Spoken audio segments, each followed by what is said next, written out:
సమాజమందిరములో ఆయన మరల ప్రవేశింపగా అక్కడ ఊచచేయి గలవాడు ఒకడుండెను.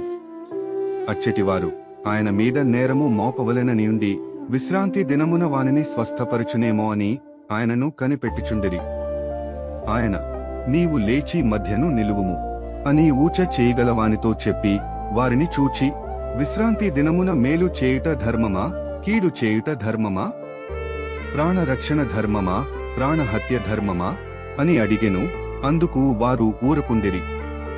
ఆయన వారి హృదయ కాఠిన్యమునకు దుఃఖపడి కోపముతో వారిని కలయచూచి, నీ చెయ్యి చాపుము అని ఆ మనుష్యునితో చెప్పెను. వాడు తన చెయ్యి చాపగా అది బాగుపడెను. పరిసయ్యులు వెలుపలికి పోయి వెంటనే హేరోదీయులతో కలుసుకుని ఆయన నేలాగు సంహరింతుమాయని ఆయనకు విరోధముగా ఆలోచన చేసిరి.